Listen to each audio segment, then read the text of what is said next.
Hey, what's going on, everybody? My name is Corey, better known as the Seaman, and I want to welcome you to another edition of the Seaman's Cinema Sit Down. If you've seen any of the videos that have come out this week, and you know I've been in the movie a few times, and it's been ups and downs.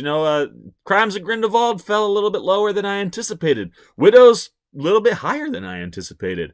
And this next movie, I think, kind of lands right in between the two of them. There's a lot of good, and there are two things that might have golden objects in their future, or at least aspirations for them, and they would be totally deserving. But the story and the movie, not as good as those two things. So pull up a chair, man, take a seat. We're going to dive in spoiler-free on Beautiful Boy, a film from Felix van Groningen. Not familiar with any of the things that he's done in the past. This is, I think, is one of his first big mainstream flicks. He's also one of the two writers for this movie. It's based off of a book written by our lead character that is played by Timothée Chalamet, Nick Sheff.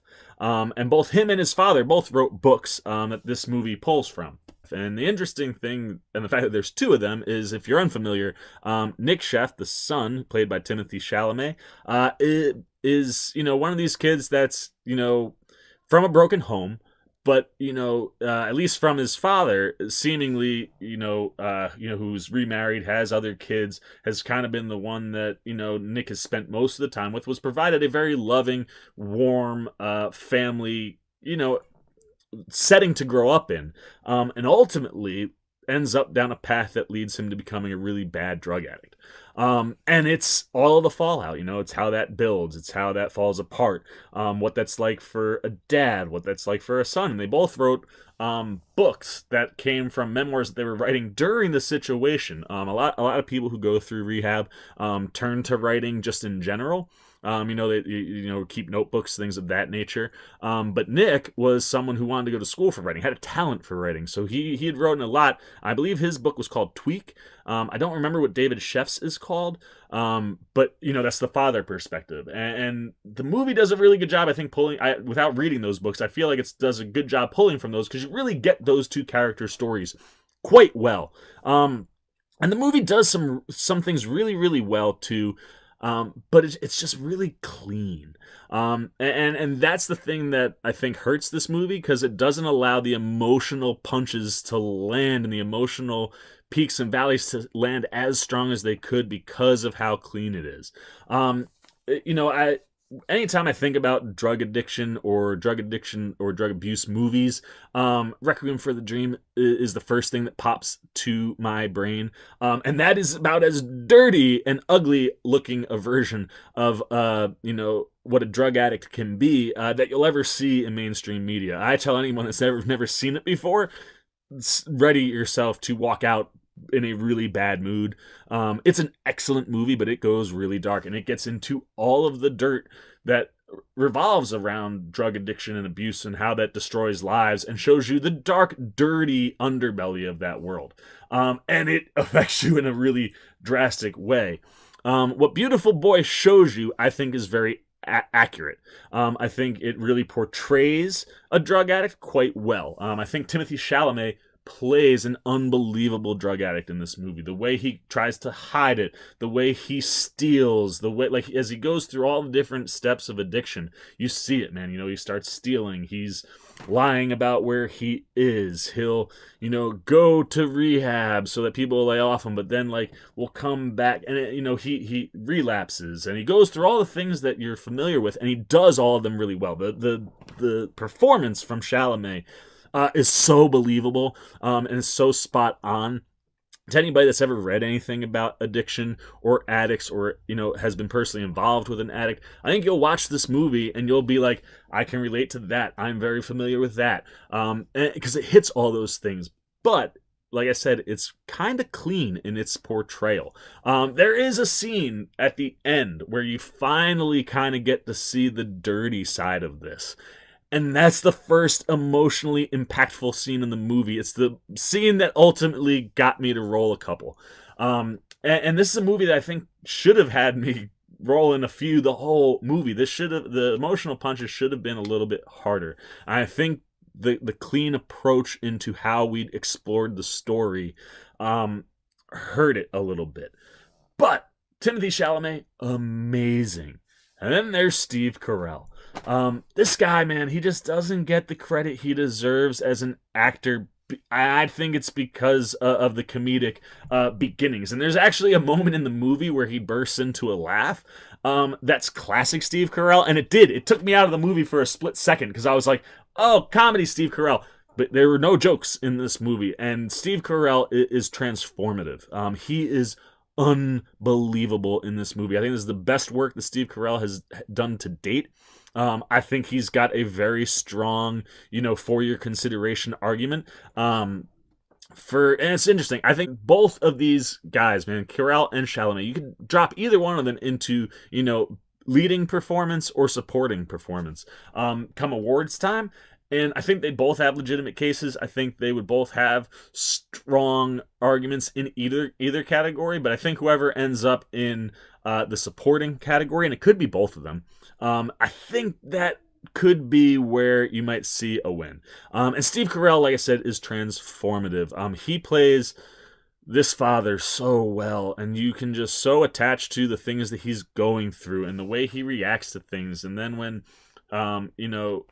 Timothée Chalamet's character goes to his mom's for a little bit, and that's kind of where he starts to clean up. When he comes back home for the first time, the way Steve Carell reacts and does things, again, is very, very true to form in these situations and felt very realistic. And it's heartbreaking to watch because, you want him to be able to just be as trusting, as accepting as what you're assuming the mom was when he goes back to where she is. I think she's in LA and his dad's in San Francisco. And when he comes back to San Fran, it's hard for Steve Carell's father to go there, and that kills him. It breaks him. He has moments in this movie. That's the other thing. You get to a place with addicts sometimes where you have to just accept the fact that you cannot save them. They have to save themselves. And when Steve Carell's character gets to that moment in the movie, wow, man, that was the one that almost got me there, but again, I think the clean surface and shine of the movie, or telling of the movie, it just didn't get me all the way there. But the two of these actors are just so phenomenal that no matter where you fall in the movie, I think this movie is fantastic because of those performances. And the fact that, like I said, I think it depicts addiction, albeit in a cleaner viewing experience, in a very realistic, accurate way to what addicts and addiction is like. And it's thoughtfully done and it's well delivered. It could have just been a little bit better. The supporting cast in this movie is also really good. Maura Tierney, she has a moment in this movie, and it's one of those and the other thing too, the other thing that the story does, it does raise general questions where you're like, oh, I wonder what's going on. There's more over here that I'd like to get to know. And you're going to be, oh, I also want to do that. And Maura Tierney's character is one of those characters, as is Amy Ryan, who plays Steve Carell's ex-wife, Vicky Chef. And both of them, are characters where I was like, oh, I want to know more what was going on with that or with them. But they both get moments. And Maura Tierney's one moment is... you feel so much for her. There are a couple kids in the movie also who play, Nick's brothers, half brothers and sisters, Christian Convery and Oakley Bull. They're really, really good as little kids. And they dive into that too, how the little kids are affected by the fact that their brother is an addict and they're aware of it. I thought that stuff was really tough and emotional and but poignant to get into that because it's something that affects everybody in the family. It doesn't matter how young they are.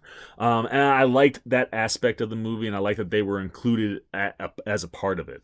So like I said, and then Caitlin Dever plays a girl from Nick's high school past that he runs into when he's home with Steve Carell. And what she has to do in the movie, she delivers really, really well. But again, one of those things that I think we could have gone a little darker, and I think it would have hit a little harder. So that's my only the issue with it is there are a couple things that questions that never get answered, and things I would have liked to explore a little bit, but that's not what the story is about, and I understand that. And it's just if it would have gone a little darker, gotten in a little grittier, I just think it would have had a little bit more of an emotional impact, or stronger emotional impact than it does. But transformative performance for Steve Carell and another brilliant performance from Timothée Chalamet. This kid is destined to win an Oscar, man, because every time he steps up onto the big screen, he knocks it out of the park. So there you go, man. If you are a fan of character-driven movies, you're gonna love Beautiful Boy, because the leads carry this movie in such a strong way. And overall, like I said, I think the story is very accurate and realistic. But could have been stronger. So now it's your turn, man. What did you think of Beautiful Boy? Do you think the movie is as strong as its two leading actors? Did you like the depiction of addiction and addicts and that whole conversation? What did you like and dislike about all of that? If you haven't seen the movie, are you interested? Has the Seaman intrigued you? I hope I have, man, because Beautiful Boy was a pretty solid flick. And like I said, two performances that are just so worth seeing. So leave all those down below in the comments. If you have spoilers, mark them. And if you, as always, if you enjoyed this video, please give me a thumbs up. And if you're new here, hit that subscribe and little bell so you get alerts every time I make a new video. For the Seaman's Cinema Sit Down, I'm the Seaman, and I'm signing off. Peace! You wanna do more with the Seaman? You can see this video or this one. And don't forget subscribing over here.